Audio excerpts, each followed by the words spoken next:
We are back with Happy Times in Noisy Village. We just started the book. So we are in chapter 2. We were just introduced to the characters and where they live. And now we are going to hear about Olaf gets a baby sister. Sometimes when I get tired of Carl and Bill, I think that it would be better not to have any brothers at all. They tease me when I play with my dolls. They are always boxing and hitting me, and they always say that it's my turn to dry the dishes. One time Carl said to Mommy that he couldn't understand why anyone should have wanted a girl. It would have been much better to have had 9 more boys, so they could have enough for a soccer team. But Mommy said, "I am so happy to have my little girl. I don't know what I'd do without her. But 9 more boys, heaven forbid. It's quite enough with you 2. But sometimes it's nice to have brothers. When we have pillow fights at night, when they come into my room and tell ghost stories, and when it's Christmas and things like that. And once Bill stood up for me when a boy in school hit me because I pushed him by mistake. Bill hit him back and said, 'Don't ever do that again.' 'Well, she doesn't have to push me,' said Ben. That was the other boy's name. 'That wasn't her fault. She didn't see you. She doesn't have eyes in the back of her head,' said Bill. My, how I liked Bill then. So it really isn't too bad to have brothers. But, of course, it would be better to have sisters. The main thing is not to be an only child, Olaf used to say. Before Kirsten was born, he would get furious because he didn't have any brothers and sisters. 'Other people can have children, but in this house we never have any,' he said angrily. But then, over a year ago, a little sister came after all. Olaf was so happy. The day she was born, he rushed in and said we had to come and look at her right away. So we did. 'There she is. Isn't she pretty?' Olaf said, and looked terribly proud. But she certainly wasn't pretty. She was all red and wrinkled and really looked awful, I thought. Never have I seen anyone so amazed as Carl was when he saw how Olaf's baby sister looked. He stood there with his eyes popping and his mouth wide open. But he didn't say anything. 'Yes, she's very pretty,' said Britta, and then we left. Then Carl said, 'Poor Olaf.' About a week passed before we went back to South Farm. Every day Olaf told us how pretty his little sister was, and Carl always looked so funny when he said it. But then we were all invited to South Farm for the christening. The dining room at South Farm looked lovely. There were flowers everywhere, because Olaf's sister had been born in the spring when there were primroses and lilies of the valley. There was a jug of birch leaves in the open fireplace, and the table was set. And Olaf was all dressed up. So were we. The minister stood in the dining room and waited. All of a sudden, the door opened, and Aunt Lisa came in carrying Olaf's little sister. Oh, how that baby had changed! She had large, dark blue eyes, and her face was all pink. And her mouth, well, I just can't tell you what a pretty little mouth she had. She wore a beautiful long white christening dress. Carl looked just amazed as when he had seen her the first time. "Have you got a new one?" he whispered to Olaf. "A new one? What do you mean?" said Olaf. "A new baby," Carl said. "What are you talking about?" said Olaf. Then Carl didn't say anything more. My, how I liked Kirsten. She was the prettiest baby in the world.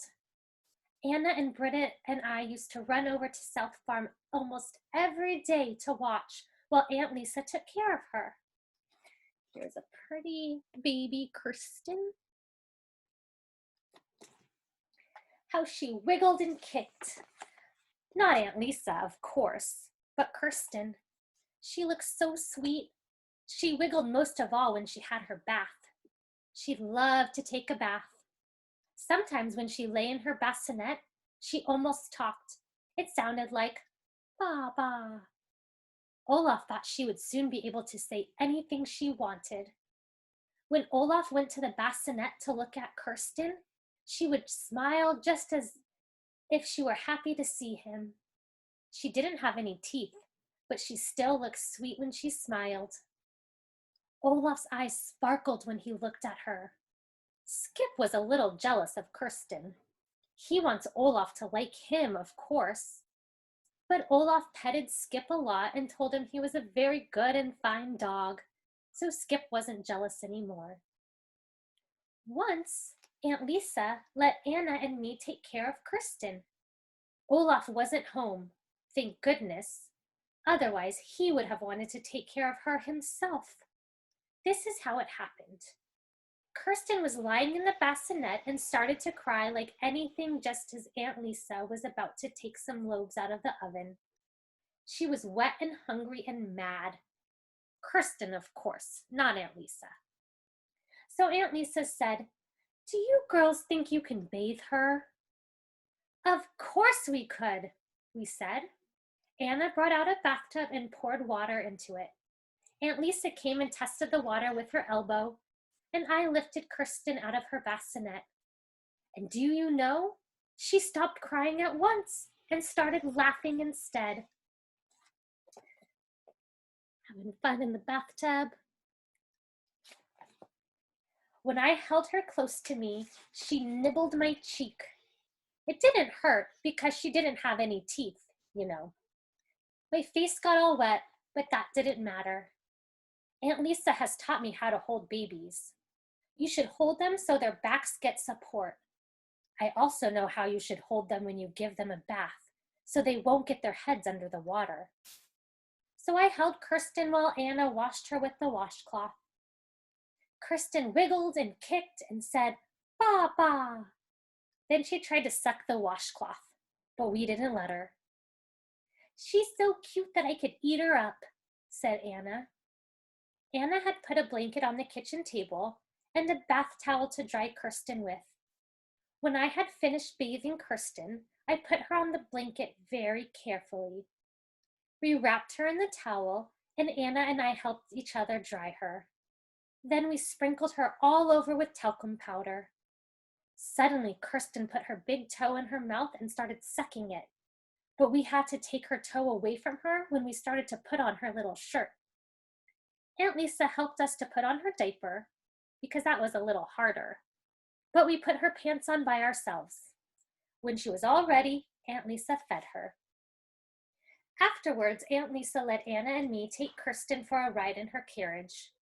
We pretended that Anna was the daddy, and I, the mommy, and Kirsten, our little baby. It wasn't long before Kirsten went to sleep, but we still pushed her around and had such fun. When Olaf came home, he rushed up and took away the carriage, just as if he had thought we were stealing Kirsten. But when he had pushed her carriage for a while, he let us hold the handle too and help push. We told Olaf that Kirsten had sucked her big toe, and Olaf laughed and said, "No one would believe how many tricks that child can do. Perhaps she'll be in the circus when she grows up." Just then, Kirsten woke up and looked at Olaf. He tickled her under the chin and said, "Well, well, you little rascal, so you're sucking your big toe, were ya?" Then he laughed again and looked still more proud, just as if it was the finest thing you can do in this world was to suck your big toe. That is the end of chapter 2. We'll catch up with chapter 3 and boys just can't keep a secret next time. Thank you.